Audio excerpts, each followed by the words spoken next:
आज plant growth hormone बताना है।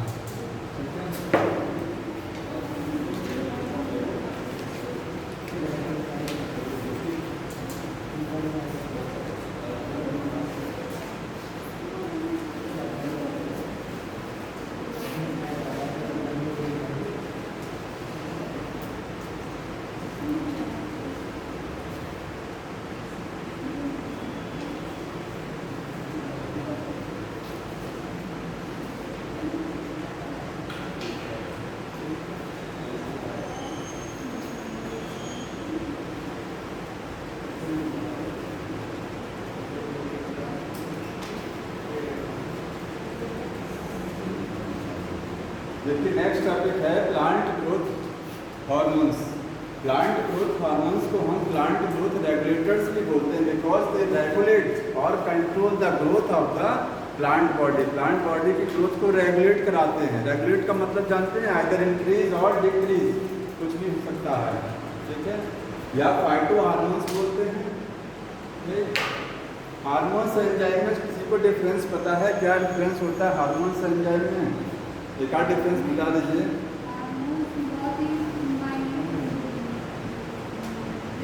हाँ, they required in very minute amount, ठीक है, in comparison to the enzymes. दूसरा डिफरेंस जो है हार्मोन्स, देखिए enzymes are proteins in nature. Enzyme क्या होते हैं? प्रोटीन्स। हार्मोन्स आर प्रोटीन्स और मे बी फैट और स्टेरॉइड इन नेचर। समझ में आया? दोनों नेचर के हो सकते हैं हार्मोन। और जो तीसरे सबसे बड़ा डिफरेंस है कि एंजाइम जो होते हैं वो जहाँ से प्रोड्यूस होते हैं वहीं पर उनका मोड ऑफ एक्शन भी होता है। मीन्स जहाँ सिंथेसिस होती है वहीं पर उनका एक्शन भी होता है, वहीं काम भी करते हैं। बट हार्मोन्स जो होते हैं वो जहाँ बनते हैं वहाँ से उनका मोड ऑफ एक्शन दूर होता है जनरली। समझ में आया? जैसे ऑक्सीजन जो आप पढ़ेंगे, ऑक्सीजन की सिंथेसिस टिप पर होती है, लेकिन मोड ऑफ एक्शन क्या होता है? टिप से अवे होता है। समझ में आया? तो ये डिफरेंस होता है एंजाइम और हार्मोन्स में। अब इनकी प्लांट ग्रोथ रेगुलेटर्स है, इनको दो कैटेगरी में डिवाइड किया गया। आपको मीनिंग बता दिया क्या होता है। देख, प्रमोट और decrease the growth of the plant, ठीक है। उनकी कैटेगरी है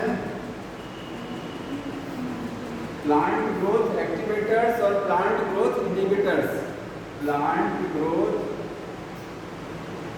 एक्टिवेटर्स और दूसरा क्या? Plant growth inhibitors. बहुत सारे हार्मोन प्लांट की ग्रोथ को, कुछ हार्मोन एक्टिवेट कराएंगे, उसकी ग्रोथ में हेल्प करेंगे, और ग्रोथ को कुछ क्या करेंगे? रिड्यूस कराएंगे।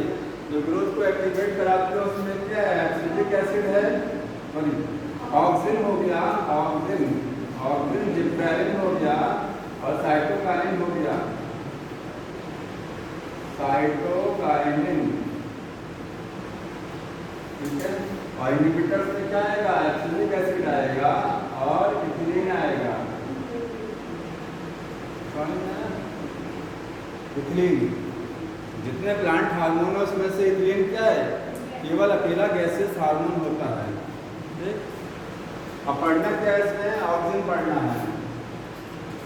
जितने, एक चीज और जान लीजिए, जितने प्लांट हार्मोन हैं इनकी जो डिस्कवरी हुई थी वो एक्सीडेंटल हुई थी। एक्सीडेंटल का मतलब समझते हैं? एम नहीं था। जो साइंटिस्ट वर्क कर रहे थे उनका एम नहीं था हार्मोन को डिस्कवर करना। उनके जब एक्सपेरिमेंट कर रहे थे, एक्सपेरिमेंट में कुछ ऐसा आ गया कि उन्होंने सोचा ये कैसे आ गया, तो उसी बहाने एंजाइम की खोज हो गई। कोई पर्टिकुलर एम नहीं था कि एंजाइम को खोजना। एक्सीडेंटल डिस्कवरी थी सारे एंजाइम की, सारे हार्मोन्स की। समझ में आ रहा है? ये चीज़ लिख लीजिएगा, जितने हार्मोन में उनकी डिस्कवरी कर दी एक्सीडेंटल थी।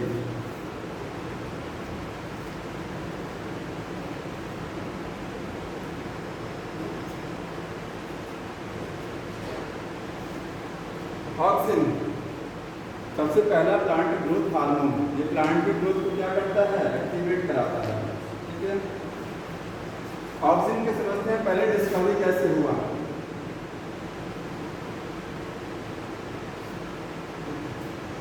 एक साइंटिस्ट थे चार्ल्स डार्विन और उनके सर थे फ्रांसिस डार्विन, ठीक है।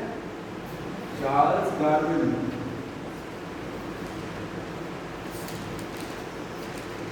और उनके सन थे क्या थे? Francis Darwin. ये दोनों एक्सपेरिमेंट कर रहे थे फोटोट्रॉपिज्म पर। किस पर एक्सपेरिमेंट कर रहे थे? फोटोट्रॉपिज्म पर वर्क कर रहे थे। Phototropism.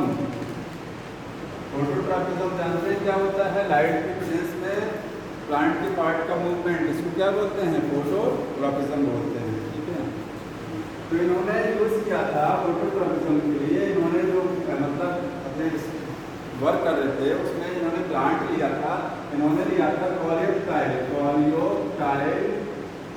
Of canary grass. Canary grass, canary जो ग्रास है इसका नाम क्या होता है? एक नाम है कैनरिस, ऐसे कुछ नाम है, इसका लिख कीजिएगा। ठीक है, ये साइंटिफिक नेम है इसका, कैनरी ग्रास का। इसका कोलियोप्टाइल लिया इन्होंने। कोलियोप्टाइल का मतलब जानते हैं क्या होता है? Coleorhiza and coleoptile, protective covering of the shoot called coleoptile, और protective covering of the plumule called coleoptile, और protective covering of the radicle called coleorhiza. ठीक है, तो शूट या प्लीन्यूल का प्रोटेक्टिव कवरिंग क्या होता है? कोलियोप्टाइल। तो ये इन्होंने कोलियोप्टाइल लिया इस पर, कोलियोप्टाइल है। किसका कोलियोप्टाइल है? ये कैनरी ग्रास का है। इस पर यूनिलेटरल, एक डायरेक्शन से लाइट को फ्लो कराया, unilateral illumination of light, light को इल्यूमिनेट कराया एक ही डायरेक्शन से। ठीक है, यूनि डायरेक्शनल लाइट को फ्लो कराया इस पर। तो इन्होंने देखा कि ये लाइट की डायरेक्शन में क्या कर जाता है? इस तरीके से बैंड कर जाता है। ठीक है, अब इन्होंने सोचा ये बैंडिंग क्यों हो गई है, तो आगे इन्होंने क्या किया? इसका टिप ही काट दिया। अगले में इन्होंने इसका टिप ब्रेक करा दिया। अब देखते हैं कि टिप को ब्रेक करने पर क्या होता है। ठीक है, तो कोई फर्क नहीं पड़ेगा। अगर टिप को ब्रेक कराएंगे तो इस तरीके से ये कोलियोप्टाइल बैंड नहीं करता। अब इन्होंने सोचा कि टिप में ऐसी कोई चीज़ है जो बैंडिंग कराने में हेल्प कर रही है। ठीक है, फिर इन्होंने क्या किया?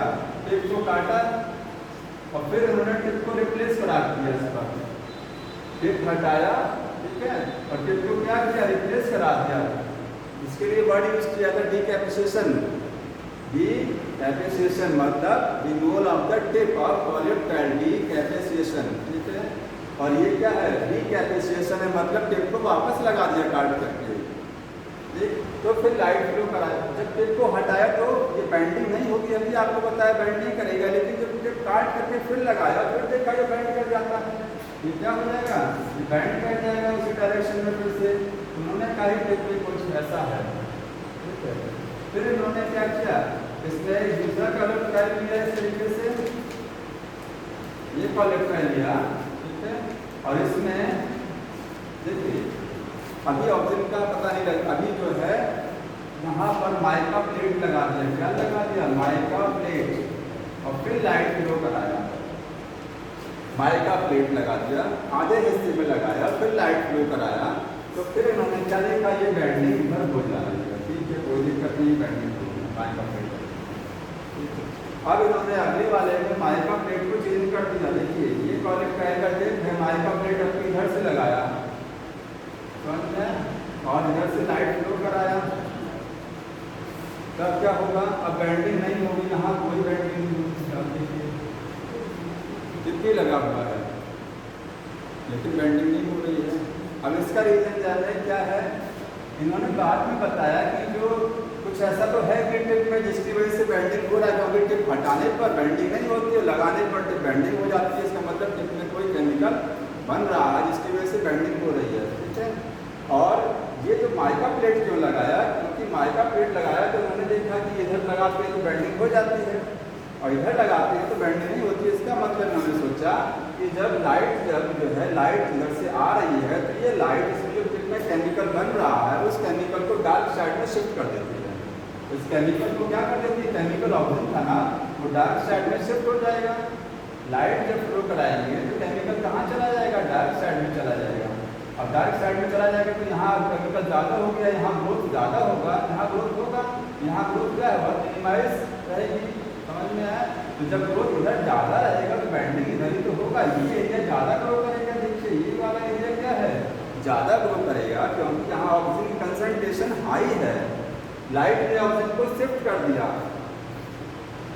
माइका प्लेट ना भी लगाइए, माइका प्लेट ना भी लगाइए तो अब वैसे देखिए जब फ्लो कराएंगे लाइट को तो सारा ऑब्जेक्ट कहाँ आ जाएगा, डार्क साइड में आ जाएगा। इधर ग्रोथ ज़्यादा होगा, इधर ग्रोथ क्या होगा, कम होगा। कि बैंड लाइट की डायरेक्शन में बैंड करता है, तो लाइट की डायरेक्शन में क्यों बैंड करता है, उसका रीज़न यही है क्योंकि light shift the object in the opposite direction. दूसरी डायरेक्शन में ज़्यादा होगा ऑब्जेक्ट, यहाँ ग्रोथ ज़्यादा होगी। अब इन्होंने देखिए जब इसको माइका प्लेट इधर लगाया इधर, और जब लाइट फ्लो कराया तो सारा ऑब्जेक्ट इधर चला जाएगा ना, इधर चला गया ऑब्जेक्ट, यहाँ ऑब्जेक्ट कम हो गया, यहाँ ऑब्जेक्ट कम हो गया, डार्क साइड का ऑब्जेक्ट हो गया, क्योंकि यहाँ ऑब्जेक्ट आया तो है लेकिन ये ऑब्जेक्ट नीचे नहीं जा पा रहा है, मूव नहीं कर पा रहा है, ऑब्जेक्ट मूव नहीं कर पा रहा है माइका प्लेट होने की वजह से। ऑब्जेक्ट चला गया डार्क साइड में, चला तो गया टिप पर ही बनेगा, यहाँ नहीं बनेगा ऑब्जेक्ट, समझ गया। टिप से बनेगा, वो टिप से नीचे मूव भी करता है, टिप से नीचे मूव भी करता है। इसी से आपको पता लगेगा कि टिप से मूव कैसे करता है। तो ऑब्जेक्ट सारा डार्क साइड में चला जाएगा, वहाँ ऑब्जेक्ट कम हो जाएगा लाइट वाली डायरेक्शन में, तो बैंडिंग नहीं हो रहा है, इसका मतलब बैंड नहीं कर रहा। देखिए क्योंकि यहाँ ऑब्जेक्ट तो गया लेकिन वो ऑब्जेक्ट नीचे मूव नहीं कर पा रहा है, नीचे नहीं मूव कर पा रहा है, इसलिए क्या बैंड नहीं हो रहा है। अभी माइका प्लेट हटा दीजिए, बैंडिंग हो जाएगी। इसका मतलब माइका प्लेट क्या कर रही है, ऑब्जेक्ट को रोक रही है नीचे जाने से। इससे क्या प्रूफ हो रहा है कि ऑब्जेक्ट डाउनवर्ड डायरेक्शन में मूव करता है, ऑब्जेक्ट डाउनवर्ड डायरेक्शन में मूव करता है, पोलर ट्रांसपोर्ट होता है इसका, समझ में आ रहा है। अगर प्लेट हटा दीजिए माइका प्लेट तो ऑब्जेक्ट नीचे मूव कर जाएगा, तो फिर बैंडिंग हो जाएगी। प्लेट लगाने पर बैंडिंग नहीं होती है।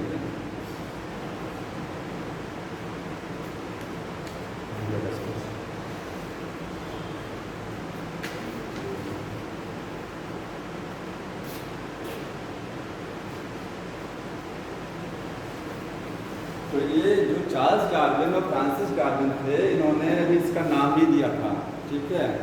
अगर कहा जाए कि ऑक्सीजन की डिस्कवरी का श्रेय किसको जाता है क्रेडिट, तो एफ वेंट को जाता है। तो ऑक्सीजन इन्होंने चार्ल्स डार्विन का आपका एक्सपेरिमेंट समझ में आ गया। इन्होंने इस कैनरी ग्रास के पॉलिट टाइप का एक्सपेरिमेंट किया और ये पता लगाया कि कोई केमिकल प्रेजेंट है जो क्या है, वो लाइट से फ्लो होती है तो लाइट से अपोजिट डायरेक्शन में मूव करता है, और उसके बाद नीचे भी मूव करता है डाउनवर्ड डायरेक्शन में, माइका प्लेट से थ्रू हो जाता है, ठीक है। अब दूसरा एक्सपेरिमेंट जो था वो किसका था, एफ वेंट वेंट, ठीक है। ये इन्होंने ऑक्सीजन को डिस्कवर किया था, ऑक्सीजन नाम भी इन्होंने दिया था। ऑक्सीजन जो टर्म क्वेश्चन पूछ रहा था, ऑक्सीजन टर्म किसने दिया, इन्होंने दिया था ऑक्सीजन का नाम, इस केमिकल को नाम दे दिया, ठीक।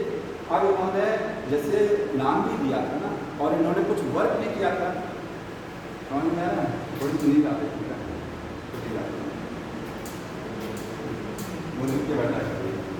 ये ऑक्सीजन नाम भी दिया था, इन्होंने कुछ इस पर वर्क भी किया था। और ये इनका है, इन्होंने क्या बताया था, देखिए हर साइंटिस्ट ने क्या क्या बताया, इनका रोल जान लीजिए। इसीलिए डिस्कवरी का श्रेय इन्हीं को जाता है, ऑक्सीजन की डिस्कवरी का, इसको नोट कर लीजिएगा। ऑक्सीजन डिस्कवरी क्रेडिट इन्हीं को जाता है, समझ में ग्रांट को जाता है। इन्होंने क्या किया, ऑक्सीजन टर्म दिया, और क्या क्या इन्होंने, देखिए ये जो ऑक्सीजन है, ये जो इन्होंने ये कैनरी ग्रास नहीं लिया था, ठीक है, कैनरी ओट लिया था, पॉलीटाइल ओट का यूज किया था। इन्होंने क्या यूज किया था, पॉलीटाइल ओट ऑफ ओट। ओट का मतलब एविना सटाइवा, एविना सटाइवा इसका साइंटिफिक नेम है, ठीक है। इसका इन्होंने पॉलीटाइल यूज किया था, दोनों में अलग डिफरेंस है दोनों में। इनके एक्सपेरिमेंट को बोलते हैं Avena curvature test, Avena curvature test, Avena curvature test क्यों बोला जाता है। कर्वेचर टेस्ट का मतलब क्या है, कर्व बनेगा लाइट में, जब लाइट फ्लो कराएंगे तो वो बेंड करेगा ना, तो कर्वेचर बनेगा ना। पॉलीटाइल में क्या बनेगा, कर्व बनेगा, और वो किस में बन रहा है, वो एविना के पॉलीटाइल में बन रहा है, तो एविना कर्वेचर टेस्ट बोला जाता है। इन्होंने देखिए ये पॉलीटाइल है, किसका है, वोट का है, ठीक है। इन्होंने इसके टिप को काटा, इन्होंने इसको क्या किया, टिप को हटाया यहाँ से, मतलब कई जो है कई प्लांट का और टिप जो है इन्होंने, ये तो एविना था ही, इसके बाद में डिफरेंट वेराइटीज के प्लांट्स के टिप लिए इन्होंने, सबके टिप काट लिए। और अगार जानते हैं, अगार सबको पता है, ठीक है। अगार के ऊपर जैसे अगार का शीट है, इस पर सभी काट को टिप काट करके रख दिया। ठीक, तो जब सबका टिप काट के रख देंगे तो टिप में ही केमिकल बन रहा है। ऑक्सीजन कहाँ बन रहा है? टिप में। वो केमिकल मूव करता है ना डाउनवर्ड डायरेक्शन में, तो मूव करके कहाँ जाएगा? वो अगार में चला जाएगा। सब समझ में आ रहा है? तो आप मान लीजिए ये अगार में चला गया, और अगर इस अगार की शीट को काट करके फिर से इस पर रख दीजिए, इसके ऊपर देखिए कॉलिप टाइल का टिप काटा, उस टिप को कहाँ रखा? अगार के ऊपर रखा। टिप काटा, उसको अगार के ऊपर रखा, तो टिप में से केमिकल अगार में चला जाएगा। अगार का ब्लॉक काटा, छोटा सा टुकड़ा काटा, काट करके यहाँ रख दिया, फिर लाइट फ्लो कराया, और फिर भी क्या करेगा? ये बेंड कर जाएगा। कोई जरूरी नहीं है कि टिप होना चाहिए, कोई केमिकल से मतलब है इसको ऑक्सीजन से, कोई जरूरी नहीं है टिप होना चाहिए, क्योंकि टिप से केमिकल कहाँ गया? अगार ब्लॉक में चला गया। अगार ब्लॉक काट के यहाँ रख दिया, लाइट फ्लो कराया, फिर बेंडिंग हो जाती है। ठीक है, तो इन्होंने जो किया था, इन्होंने डिफरेंट वैरायटीज के प्लांट के जो है क्या किए? टिप काटे और उसको अगार ब्लॉक को रख दिया। ठीक है, इसके बाद टिप हटा दिया, टिप सबका किनारे कर दिया, और अगार ब्लॉक काट करके अलग अलग रख दिया। ठीक है, इसके बाद इन्होंने क्या किया? एक एक करके इसके ऊपर रखा। ये पहले ए नंबर का मान लीजिए पहला था टिप किसी का, उसको यहाँ पर रखा, बैंड लाइट फ्लो कराया, देखा बैंडिंग हो जा रही है। ठीक है, बैंडिंग हो गया। फिर दूसरा वाला अगार ब्लॉक लाए, दूसरा वाला अगार ब्लॉक समझ में है, जिसके ऊपर दूसरा वाला टिप रखा हुआ था, उस अगार ब्लॉक को लेके आए, उसको इसके ऊपर रखा, फिर देखा बैंडिंग हो रही है। फिर तीसरा वाला अगार ब्लॉक लेके आए, उसको रखा, फिर बैंडिंग हो रही है। तो इससे इन्होंने क्या किया? क्योंकि जितने अलग अलग वैरायटीज के आपने टिप लिए थे, अलग अलग वैरायटी का टिप था ना, तो ऑक्सीजन की कंसंट्रेशन सभी का अलग अलग होगी ना। हर प्लांट में टिप में ऑक्सीजन अलग अलग अमाउंट में बनता है। समझ में आ रहा है? अलग अलग अमाउंट में बनता है। तो टिप में सभी में अलग अलग अमाउंट में ऑक्सीजन था, कंसंट्रेशन ऑक्सीजन की अलग अलग थी, तो अगार में भी तो अलग अलग पहुँचेगा। अगार का जो ब्लॉक काटेंगे, ठीक है, तो जो कर्वेचर बनेगा वो कर्वेचर भी डिफरेंट होगा। जितना ज़्यादा ऑक्सीजन रहेगा उतना ही ज़्यादा कर्वेचर भी होगा, उतना ही ज़्यादा कर्व भी बनेगा जितना ज़्यादा ऑक्सीजन रहेगा। तो जिस ब्लॉक में ज़्यादा ऑक्सीजन रहेगा उसमें कर्वेचर ज़्यादा बनेगा जब उसको रखेंगे अगार ब्लॉक को। तो इन्होंने क्या इससे रिलेशन बनाया कि डिफरेंट कंसंट्रेशन ऑक्सीजन की जो होती है, अलग अलग कंसंट्रेशन, उस पर कर्वेचर क्या बनता है? डिफरेंट बनता है। समझ में? वो रिलेशन इन्होंने बताया था।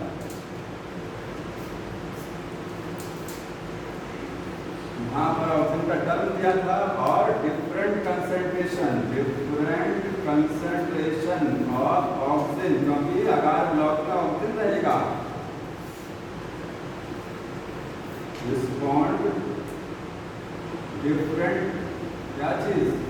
कर्वेचर, अलग अलग कर्वेचर बनेगा, अलग अलग अमाउंट में कर्वेचर बनेगा, किसी में कम किसी में ज़्यादा। तो ये एक बैंडिंग का एक्सपेरिमेंट है। इसमें एक क्वेश्चन इंपॉर्टेंट है, डिस्कवरी किसने किया था और नामकरण ऑक्सीजन किसने दिया था।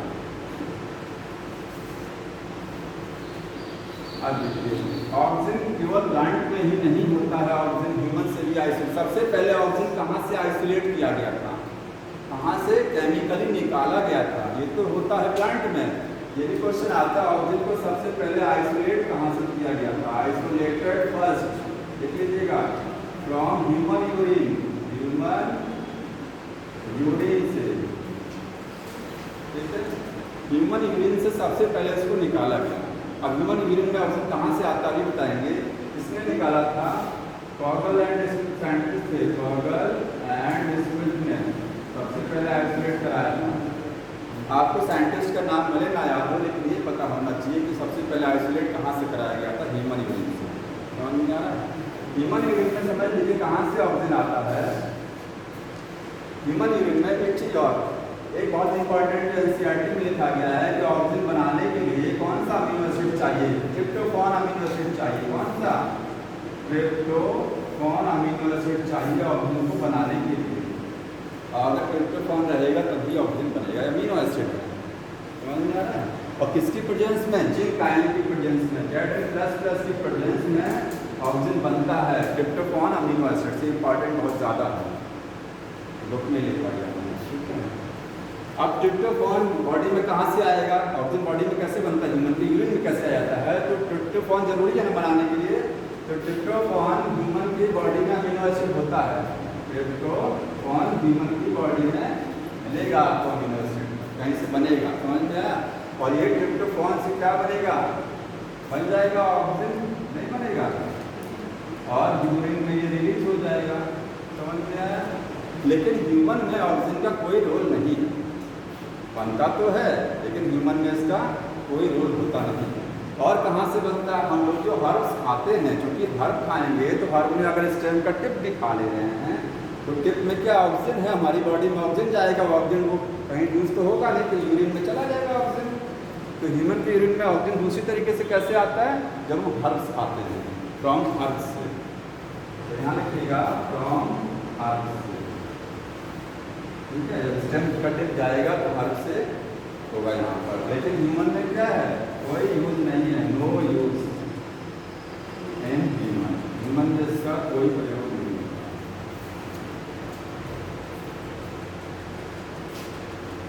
तो ये थोड़ा सा स्टार्टिंग का था, और इसमें यही वाला ज़्यादा इंपॉर्टेंट है। ट्रिप्टोफैन देखिए 3-4 चीज़ ज़्यादा इंपॉर्टेंट है, किसने टर्म दिया था, किसने डिस्कवरी किया था, और ये किससे बनता है ये ऑक्सीजन, समझ में आया। और सबसे पहले कहाँ से आइसोलेट कराएंगे,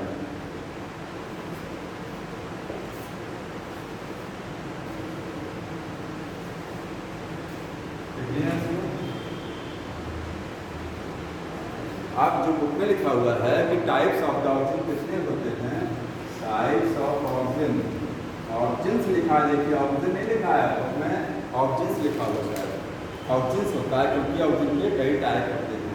तो ऑक्सीजन के टाइप इसमें ये भी बहुत इंपॉर्टेंट है, देखिए नेचुरल ऑक्सीजन नेचुरल है, दूसरा क्या है आर्टिफिशियल है, जो केमिकल से बनाया जाएगा ऑक्सीजन, ट्रिप्टोफैन अमीनो एसिड से बनाया भी जाएगा, समझ में है। और बॉडी में नेचुरली ट्रिप्टोफैन से बनता भी प्लांट की बॉडी में।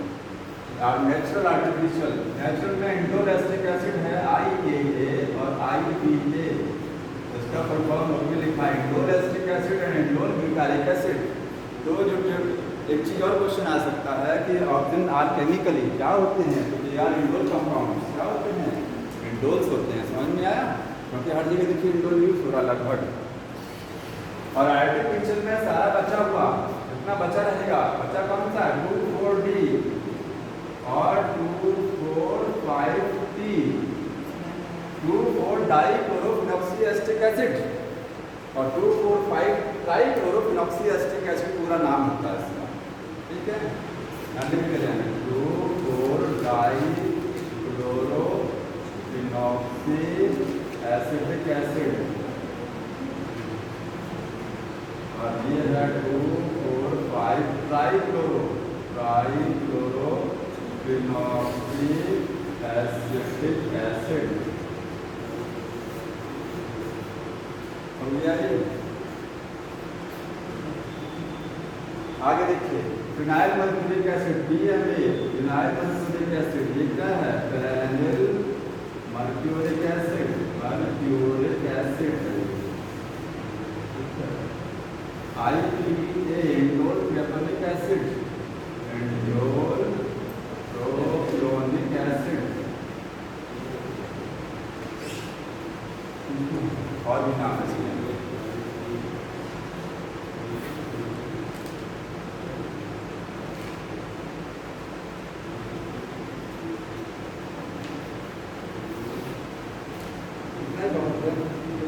और नामों का नाम और ये जो जान लीजिए ये वाले हैं, these are herbicides, क्या है ये herbicides, इंपॉर्टेंट है ये। herbicides का मतलब हर्ब्स को किल करने वाले ये केमिकल्स हैं, इनको बोलते हैं वीडीसाइड्स। क्या बोलते हैं, वीडीसाइड बोला जाता है, मार्केट प्लांट को हटाने के लिए स्प्रे किया जाता है वीडीसाइड। ये सब ऑक्सीजन है। इसलिए जो बच्चा है वो NaA होता है, naphthalene acetic acid, naphthalene acetic acid NaA।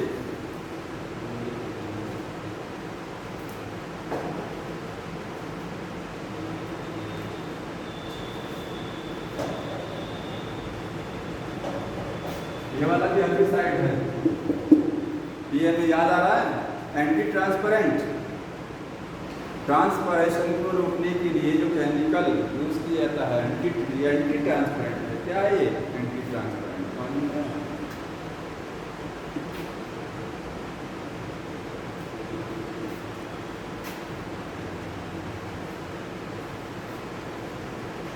अब इसका एप्लीकेशन यूज कहाँ कहाँ होता है ऑक्सीजन, इसका रोल क्या है?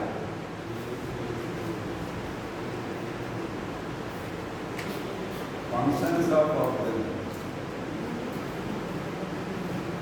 इसमें सबसे ज्यादा डिटेल जो है वो ऑक्सीजन का ही है। समझ में आया?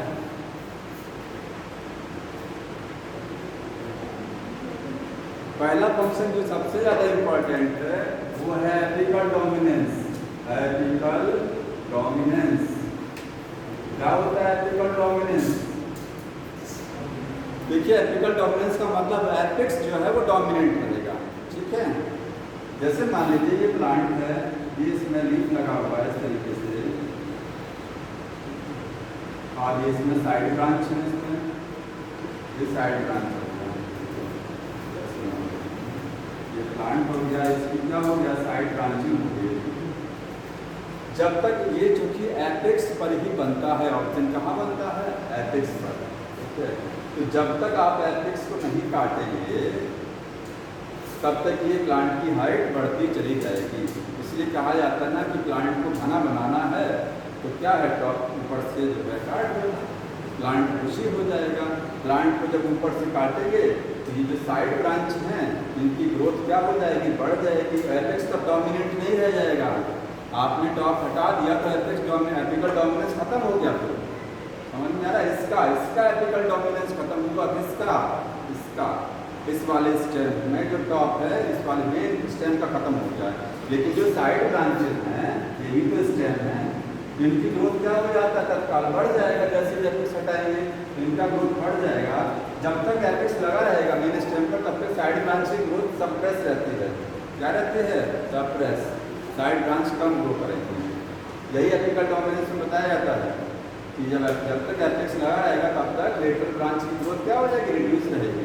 जैसे एपेक्स हटाएंगे, ऑक्सीजन हट गया, लेटरल ब्रांच की ग्रोथ बढ़ जाएगा। फिर आप इसको भी तो काटेंगे ना कुछ दिन बाद, इसको भी, क्योंकि ये भी तो स्टेम ही है, इस पर भी तो एपेक्स लगा हुआ है, इसको भी हटाएंगे तो यहाँ से लेटरल ब्रांच निकलने लग जाएंगे। निकल रहा है, निकल रहा है। इसका टॉप हटाएंगे फिर यहाँ से निकलेगा लेटरल ब्रांच। मतलब जब टॉप हटाएंगे, जैसे स्टेम है, जैसे टॉप हटाएंगे लेटरल ब्रांच की ग्रोथ बढ़ जाएगा। इसका टॉप हटाएंगे तो लेटरल ब्रांच का ग्रोथ बढ़ जाएगा। तो एपिकल डोमिनेंस में क्या होता है कि जब तक ऑक्सीजन रहता है टॉप पर तब तक वो लेटरल ब्रांच की ग्रोथ क्या नहीं रहता? सप्रेस के रहता है। तो यही है एपिकल डोमिनेंस जो ऑक्सीजन की वजह से होती है। समझ में आ रहा है? इसका कहाँ यूज किया जाता है? देखिए जो इसमें एक वर्ड यूज किया गया है, tea plantation and hedge making, page number 248 पर देखिए, लास्ट लाइन, लास्ट वाला लाइन देखिए 248 पर मिला। टी प्लांटेशन, जो चाय का बाग खेत होते हैं, चाय के जो बाग होते हैं उनमें क्या करते हैं? गार्डनर जो होते हैं वो चाय की पत्ती, वो स्टेम को ऊपर से काटते रहते हैं ताकि टी का प्लांट क्या हो जाए? बुशी हो जाए। क्योंकि टी में हम पत्तियाँ को यूज़ करते हैं, जितना ज़्यादा प्लांट बुशी होगा उतना ही लीफ ज़्यादा रहेगा, और प्लांट सीधे निकल गया तो लीफ कम रहेगा। तो टी प्लांटेशन में एपिकल डोमिनेंस का रोल होता है। समझ में? दूसरा क्या? हेज मेकिंग लिखा है। हेज मेकिंग क्या होता है? स्कूलों वगैरह में, स्कूल कॉलेज में क्या होता है, जो झाड़ी का पूरा एक बाउंड्री बना दिया जाता है। देखे हैं पूरा बाउंड्री, जिसे लगता है पूरा दीवार बन गया, लेकिन वो किसका होता है? बुश का होता है। ऐसा काट देंगे बराबर उसको तो पूरा क्या है? बाउंड्री नजर आएगा वो, लेकिन वो प्लांट का बुश, मतलब बुश रहता है, झाड़ियाँ रहती हैं। ठीक है, उसको कट करते रहते हैं, एकदम प्लेन बना देते हैं। ठीक है, तो वो हेज मेकिंग वही चीज़ है, बाउंड्री मेकिंग है। हेज मेकिंग का मतलब क्या होता है? लिख लीजिएगा, बाउंड्री मेकिंग है। Boundary making by bushes, boundary making by bushes, bush से बाउंड्री बनाना।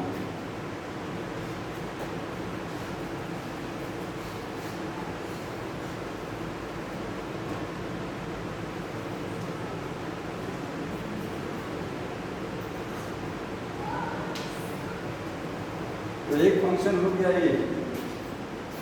दूसरा जो फंक्शन है कि ऑक्सीजन क्या करता है, it promote the parthenocarpy, promote parthenocarpy. जानते हैं पार्थिनोकार्पी क्या है?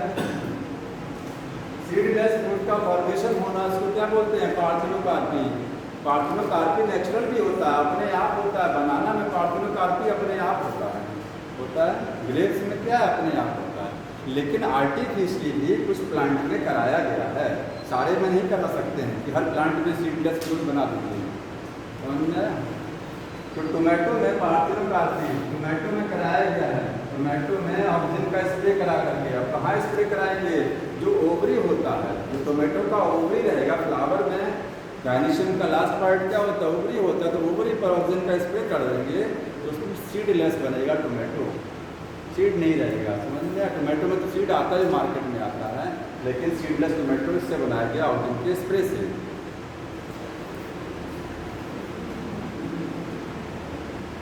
आगे देखिए,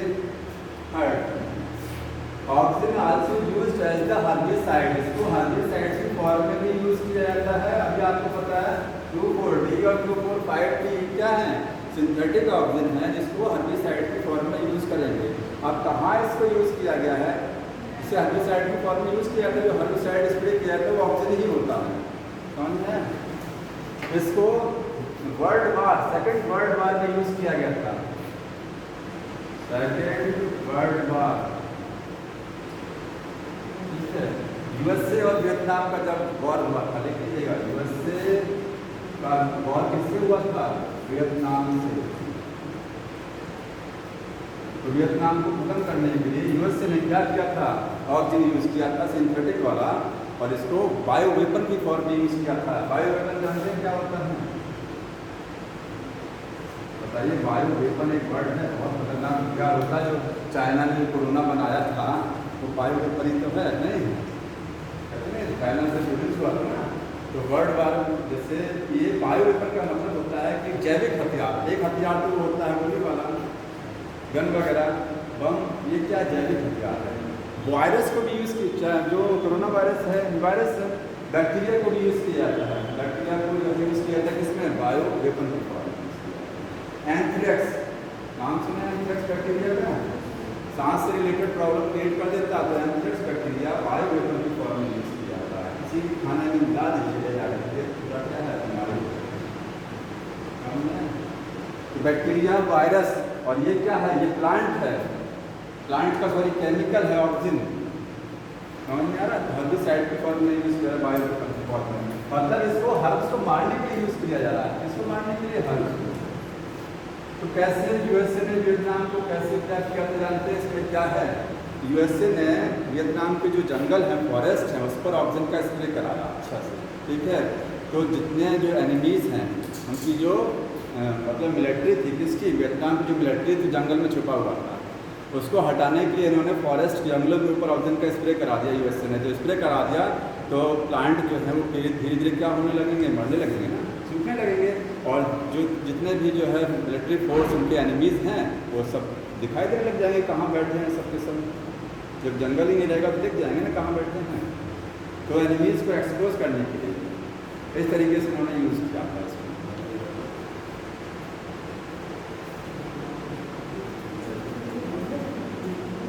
एक एनसीईआरटी में लाइन यूज़ किया गया है कि सिंथेटिक ऑक्सीजन जो हर्बिसाइड होता है, इसको डाइकॉट प्लांट को किल करने के लिए जनरली यूज़ किया जाता है। डाइकॉट प्लांट को, समझ में आ रहा है? ये मोनोकॉट प्लांट को जनरली इफेक्ट नहीं करता, ये आप समझे रहिएगा इस लाइन को।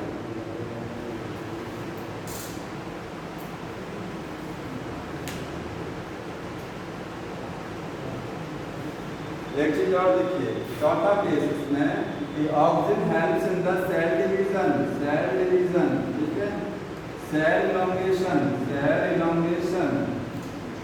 एंड जाइलम डिफरेंशिएशन,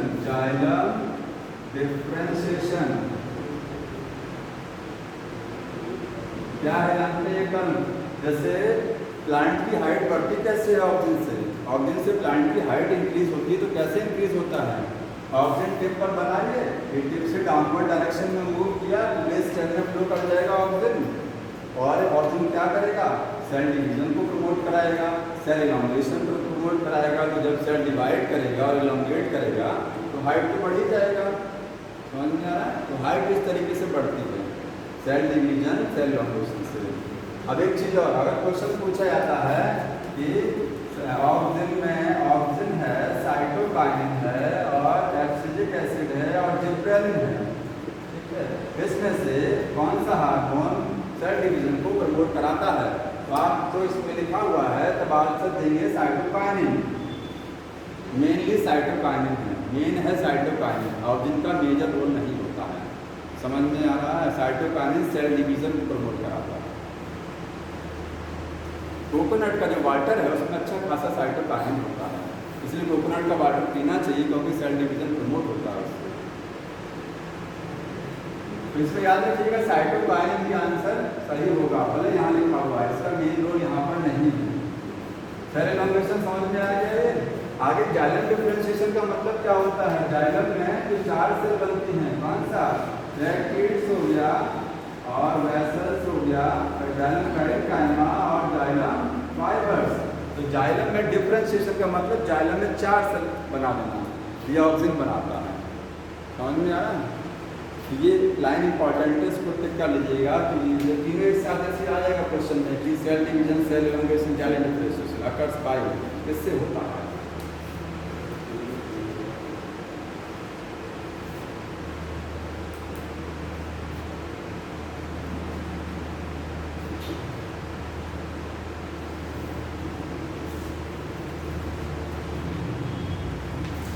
और भी रोल होता है, लेकिन का रोल लिखा नहीं हुआ है। ऐसा नहीं कि यही इतने रोल हैं, और जिनके 4-5 रोल बहुत, ठीक है। तो अगर कहिएगा तो मैं बता दूँ, इसको बताइए इतना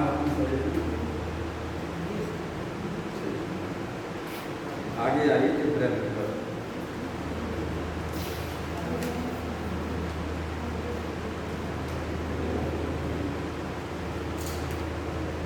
जिब्रेलिन एच लगा हुआ है, 100 से ज़्यादा जिब्रेलिन होते हैं, ठीक है, 100 से ज़्यादा होते हैं जिब्रेलिन वैरायटी में।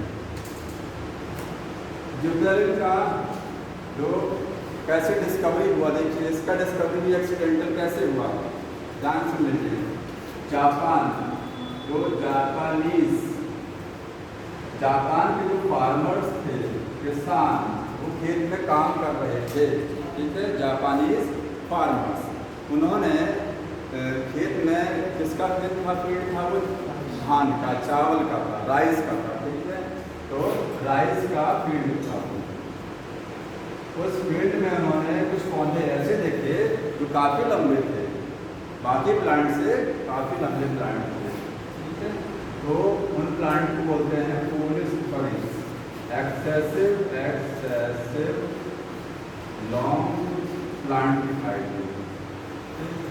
अब जो बड़े प्लांट दिखाई दिए थे, तो उन प्लांट को बोलते हैं पोलिश सीडलिंग, बोला जाता है पोलिश सीडलिंग।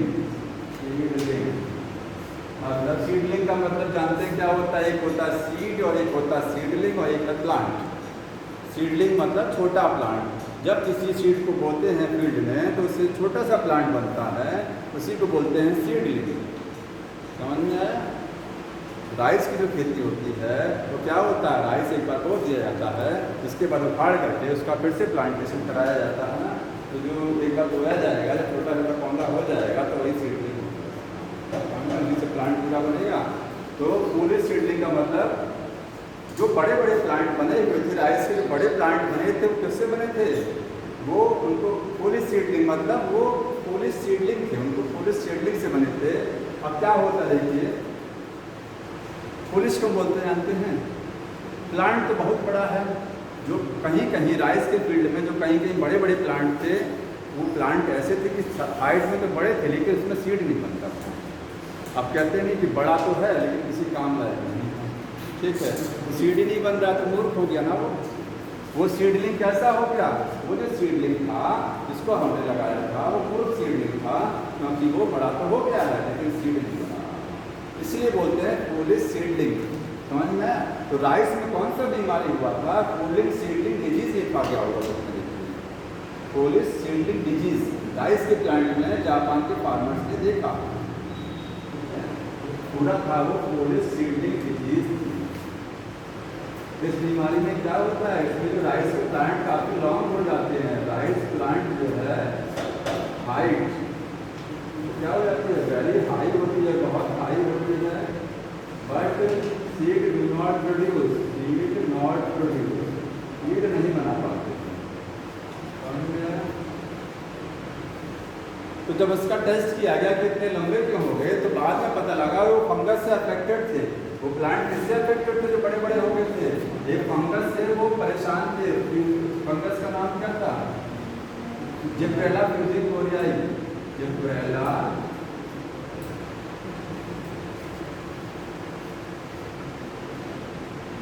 स्पेलिंग क्या है,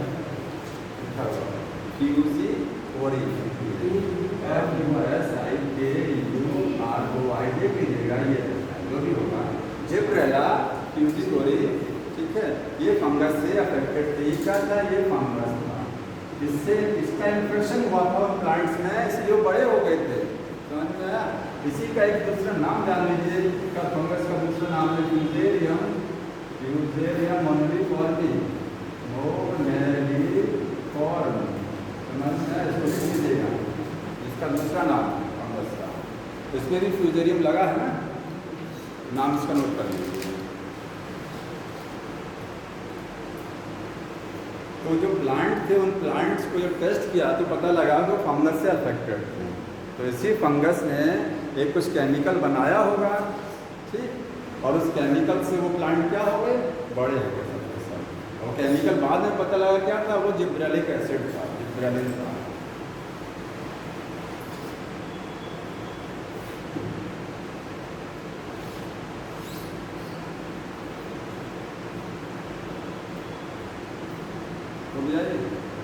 तो प्रोसोवा एक साइंटिस्ट थे, नाम लिखा गया होगा, प्रोसोवा लिखा है।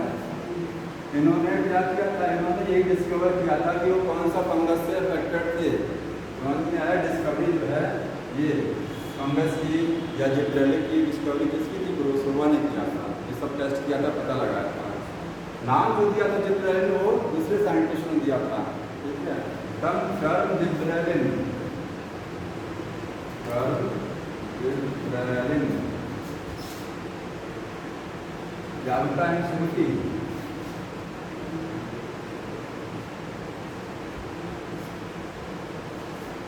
तो साइंटिस्ट थे, इन्होंने टर्म जिब्रेलिन दिया था।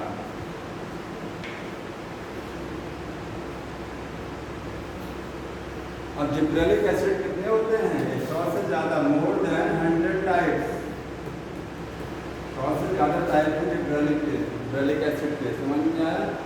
इसमें से क्वेश्चन आता है कि कौन कौन से हैं। GA1 लिखा रहता है, GA2 और GA3 एंड सो ऑन ऐसे लिखा रहता है, ठीक है। लेकिन सबसे ज़्यादा जो बोला जाता है, जो सबसे पहला जो फर्स्ट डिस्कवरी इसी की बोली जाती है, लेकिन एक्चुअली में GA1 की है, जिसका है GA1, लेकिन GA3 बोला जाता है फर्स्ट डिस्कवर्ड, इसलिए बोला जाता है क्योंकि स्ट्रक्चर जो है वो GA3 का सबसे पहले देखा गया था। स्ट्रक्चर भी उसका खोजा गया था, सारी फुल्ली मतलब कंप्लीट वे में देखा जाए तो फर्स्ट डिस्कवर्ड ये है, कंप्लीट वे में देखा जाए, पूरी तरीके से अच्छे से स्ट्रक्चर भी उसका डिस्कवर कर लिया गया था GA3।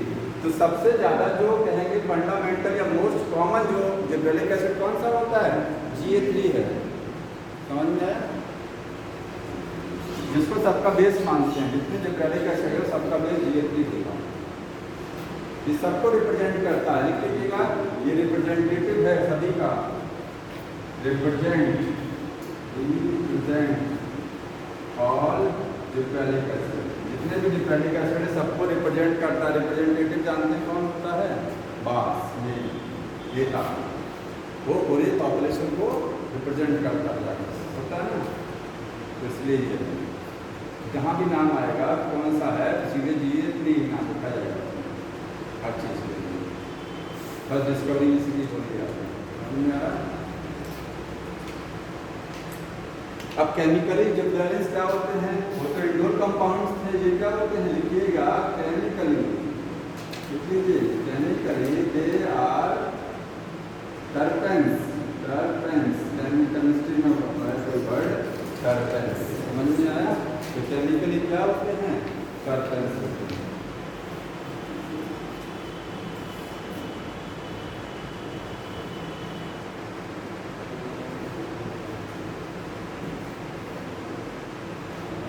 एसिडिक लिखा ना, जिब्रेलिक एसिड क्या है? एसिडिक। मैनोजैलिक उसका दूसरा नाम प्रिकर्सर नहीं, जैसे वो ट्रिप्टोफान से बनता था, इसका भी कोई नाम है, कोई एसिड है मैनोजैलिक एसिड, कोई नाम है पर्टिकुलर नाम याद नहीं आ रहा है, उसका प्रिकर्सर इसका अलग है। केमिकली टर्पेंस का मतलब जानते हैं? इसका आप केमिस्ट्री देखेंगे, स्ट्रक्चर नहीं है कि जैसे कोई चीज़ बेंजीन रिंग होगी, किसी में केमिकली बेंजीन रिंग है, किसी में फ्यूरोन रिंग है, तो इसमें क्या टर्पेंस होते हैं? समझ में आया? स्ट्रक्चरली केमिकली टर्पेंस होते हैं। बनते कैसे हैं? बंच का प्रिकर्सर दूसरा होता है। प्रिकर्सर इसका क्या है?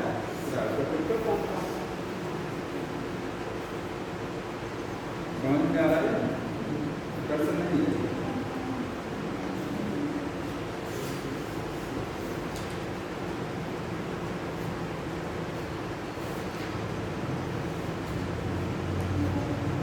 अब इसका फंक्शन क्या क्या होता है देखिए।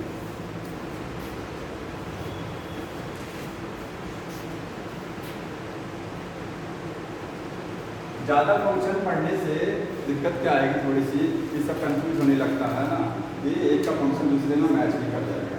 ठीक है, जितना फंक्शन एनसीईआरटी के तौर पर दिया है उतना आपको लगवाना चाहिए। और जो फंक्शन मैच करेंगे, देखिए जो फंक्शन हार्मोन के मैच करेंगे, मान लीजिए कोई एक हार्मोन क्या कर रहा है, वो सेनिसेंस को बढ़ा रहा है, दूसरा भी हार्मोन सेनिसेंस को बढ़ा रहा है, तो दोनों आपस में क्या होंगे? सिनर्जिस्टिक इन फंक्शन। और एक हार्मोन सेनिसेंस को बढ़ा रहा है, दूसरा हार्मोन सेनिसेंस को घटा रहा है, तो दोनों आपस में एंटागोनिस्टिक इन फंक्शन होंगे। समझ में आया? फंक्शन सीधे इसमें एक चीज याद रखिएगा, जिब्रेलिक एसिड में इंटरनोड की लंबाई बढ़ाता है, किसकी लेंथ को बढ़ाएगा? इंटरनोड को इलंगेट कराएगा। इंटरनोड जान रहे हैं ना, स्टेम में नोड होती है और क्या होती है? इंटरनोड। मेन वर्क इसका जो आप समझेंगे, इंटरनोड का इलॉन्गेशन है, इंटरनोड को क्या कराएगा? इलॉन्गेशन कराएगा। ठीक है, तो पहला function bolting effect. Bolting effect ये क्या होता है? वोल्टिंग इफेक्ट जो प्लांट रोजेट हैबिट के होते हैं, रोजेट हैबिट जानते हैं? The plant which are rosette in habit. Rosette का मतलब जो रोज का फ्लावर होता है, रोज का आपने देखा होगा कि उसकी पंखुड़ियाँ होती हैं, वो चारों तरफ से एक रिंग में लगी होती हैं। ठीक है, उसी तरीके से जो कैबेज पत्ता गोभी होती है, पत्ता गोभी में मेन स्टेम पर लीफ क्या है? चारों तरफ से लगी होती हैं। ठीक है, तो कैबेज में इंटरनोड बहुत कंडेंस होती है। एक मान लीजिए आप तो स्टेम ये बना रहे हैं, ये स्टेम बना रहे हैं, इस पर ये नोड हो गया, इस पर चारों तरफ से लीफ लगा है, और जब चारों तरफ से लीफ लगा है तो इस लीफ का अरेंजमेंट को क्या बोलते हैं? Word arrangement. बिल्डोटैक्सी में कौन सा वाला है? वर्ड है। अल्टरनेट होता है, पोल्यूट होता है, वर्ड है। ये यहाँ पर भी लग गया लीफ है चारों तरफ से, इस पर भी चारों तरफ से, लेकिन यहाँ इंटरनोड की लंबाई है अच्छी खासी ना, तो ये रोजेट हैबिट नहीं है। अभी इस इंटरनोड को कंडेंस कर दीजिए, जो स्कूलों में ना फूल बनाते थे नहीं, तो जो आते थे क्राफ्टिंग वाले फूल बनाए ऐसे बोलते हैं, उसके बाद दबा दें तो लोटस बन जाता था, और खींच दें तो पूरा बन जाएगा। तो जब दबा देंगे तो उसमें इंटरनोड क्या हो जाएगी? कंडेंस हो जाएगी। तो सारी ये पास पास लीफ आ जाएंगी, जो कहाँ होता है? कैबेज में मिलेगा आपको। समझ में आया? कैबेज प्लांट क्या रोजेट हैबिट का होता है। तो जो प्लांट रोजेट हैबिट के होते हैं उसमें जिब्रेलिन क्या करता है? बोल्टिंग इफेक्ट शो करता है। Bolting effect. अगर रोजेट प्लांट वाले, रोजेट हैबिट वाले प्लांट के ऊपर आप क्या स्प्रे कर दीजिए? जिब्रेलिन को स्प्रे कर दीजिए। ठीक है, तो उसमें जल्दी ही फ्लावर का फॉर्मेशन हो जाएगा। क्योंकि देखिए ये जैसे मान लीजिए ये प्लांट है, यहाँ पर ये रोजेट हैबिट वाला, देखिए सारी लीफ पास पास हैं, इंटरनोड क्या है? बहुत कंडेंस है इंटरनोड। ठीक है, सारी लीफ पास पास है। अभी इसी के ऊपर ये स्टेम बीच में स्टेम है, इसी के ऊपर स्प्रे किसका कर दीजिए? जिब्रेलिन का। इंटरनोड क्या हो जाएगी? लंबाई बढ़ जाएगी, इंटरनोड की लेंथ क्या हो जाती है? बढ़ जाती है, और और लंबाई बढ़ जाएगी तो सारी लीफ क्या हो जाएंगी, लूडो हो जाएगी। जब लीफ लूडो हो जाएगा तो फायदा क्या मिलेगा उसका, फायदा ये मिलेगा क्योंकि लीफ के और स्टेम के बीच से ही साइड ब्रांच निकलती है। जो साइड ब्रांच निकलती है वो कहाँ से निकलती है, in the axil of leaf. Main stem और लीफ के बीच से साइड ब्रांच निकलती है, और ये साइड ब्रांच स्टेम भी बना सकती है और ये फ्लावर भी बना सकती है, क्योंकि फ्लावर भी तो स्टेम होता है। फ्लावर क्या है, स्टेम है ना, उसमें कंडेंस सिस्टम होता है, मॉडिफाइड स्टेम है। तो ये जो है जब चूंकि फ्लावर बनता है किसी प्लांट में, जब फ्लावरिंग होती है तो यहाँ लीफ की एक्सिल से फ्लावर बनेगा, तो ये फ्लावरिंग को अर्ली कर देता है, मतलब जल्दी कर देगा। अगर किसी प्लांट में 2 साल में फ्लावर आ रहा है तो इसको 1 साल में ही फ्लावर में कन्वर्ट कर देगा, क्योंकि ये क्या कर देगा, इंटरलोड को तुरंत एलोंगेट करा देगा, इंटरलोड एलोंगेट हो जाएगा, जगह मिल जाएगी इस बर्ड को क्या बनाने के लिए, फ्लावर बनाने के लिए, समझना, जगह मिल जाएगी, फ्लावर बना देगा। इसी फिनोमेना को क्या बोलते हैं, बोल्टिंग इफेक्ट बोला जाता है। समझ में आया कि रोजेट प्लांट, रोजेट हैबिट के जो प्लांट होते हैं उसमें जिब्रेलिन क्या करता है, उसमें इंटरलोड को एलोंगेट करा देगा, which help promote the flowering. दूसरा इसका इफेक्ट देखिए, जो लॉन्ग डे प्लांट होते हैं, लॉन्ग डे प्लांट, उसमें फ्लावरिंग को प्रमोट कराता है, प्रमोट द फ्लावरिंग। खाली केवल इसका यही रोल नहीं है कि स्टेम की हाइट को बढ़ा देना, और ऑक्सीजन का भी खाली रोल नहीं है, क्या चीज़ कि स्टेम का एपिक्स हाइट बढ़ा देना।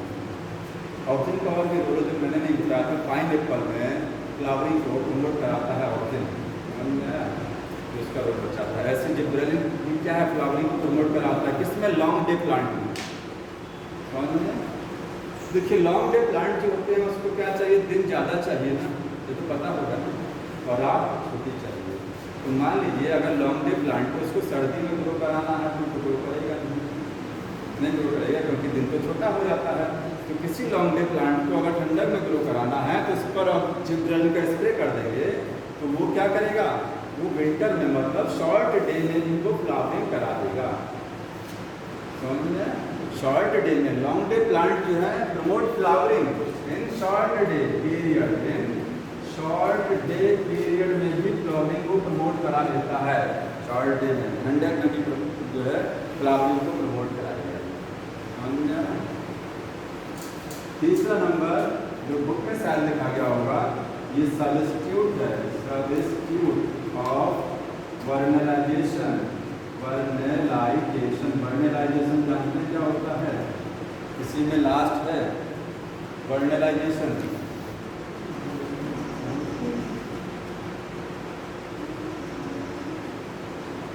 लो टेम्परेचर ट्रीटमेंट, अगर किसी सीड को, मान लीजिए कोई सीड है, ठीक है, वो सीड जनरेट नहीं कर रहा है, तो उसको लो टेम्परेचर ट्रीटमेंट दे दीजिए तो हो सकता है वो जल्दी जनरेट कर जाए। तो लो टेम्परेचर ट्रीटमेंट जो दिया जाता है सीड को अर्ली जनरेट कराने के लिए, उसी को क्या बोलते हैं, वर्नलाइजेशन बोलते हैं। तो मान लीजिए आपके पास सुविधा नहीं है कि लो टेम्परेचर देना, तो क्या करेंगे, जिब्रेलिक एसिड का स्प्रे करा देंगे, वही काम जिब्रेलिक एसिड भी करेगा जो काम कोल्ड स्टोरेज करता है। समझ में आ रहा है, लो टेम्परेचर दे देता है वो, वही काम ये वाला इसमें से बहुत इंपॉर्टेंट टेस्ट, कोई ज़्यादा इंपॉर्टेंट है ये वाला। अक्सर पूछा जाता है सब्स्टिट्यूट ऑफ वर्नलाइजेशन क्या होता है, तो जिब्रेलिक एसिड उसका सब्स्टिट्यूट है कि लो टेम्परेचर की जगह पर आप जिब्रेलिक एसिड स्प्रे कर सकते हैं, उसका ही सब्स्टिट्यूट, और कोल्डिंग इसका इंपॉर्टेंट है।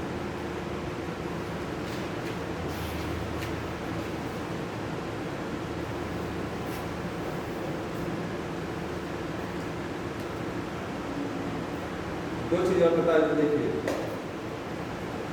चौथा, एप्पल जो होता है, एप्पल में एप्पल के फ्रूट की स्ट्रक्चर को ये चेंज कर देता है, ठीक है। एप्पल ऐसे होता है और कुछ एप्पल ऐसे आते हैं, लंबे एलोंगेटेड आते हैं, ओमोलिन बोलते हैं, उसका नाम क्या होता है, ओमोलिन बोला जाता है उसको। तो एप्पल को एलोंगेट करता है, साइज को क्या कर दिया, बढ़ा दिया थोड़ा सा, तो ये भी काम करता है, जिब्रेलिन करता है, ठीक है। और इसका एक बात और लिखा हुआ है इसमें, एक डिले द सेनेसेंस, ये सेनेसेंस को क्या करता है, डिले डिले सेनेसेंस का मतलब जानते हैं एजिंग, ठीक है ना, एजिंग। जो प्लांट में एजिंग होती है, ये फ्रूट जो है अर्ली फॉल हो जाता है, जल्दी गिर जाता है, पत्ती जल्दी गिर जाती है, तो कहते हैं आपकी वो सेनेसेंस जल्दी हो गया, जल्दी जल्दी गिर गया पत्ती और फ्रूट जल्दी गिर गया, बिना पके ही फ्रूट गिर जाए तो सेनेसेंस क्या हो गया, अर्ली हो गया। और सेनेसेंस डिले हो गया मतलब फ्रूट जो है प्लांट पर लगा रहेगा, उस पर लगा रहेगा जब तक वो फुल्ली पक नहीं जाएगा। पत्ती लगी रहेगी प्लांट के ऊपर जब तक वो उसकी गिरने लायक स्थिति नहीं हो जाएगी, वो तो अल्टीमेटली लास्ट में गिर ही जाएगी, पूरा सूख जाएगा। तो तब तक उसको डिले किया रहता है, एजिंग को क्या किया रहता है, डिले कर देता है। समझ में आया? डिले सेंसेंस का मतलब समझ रहे हैं? एजिंग को थोड़ा चीज देकर रख करके जो है 2 दिन में कितना है, 4 दिन में कितना और आगे बढ़ा जाएगा।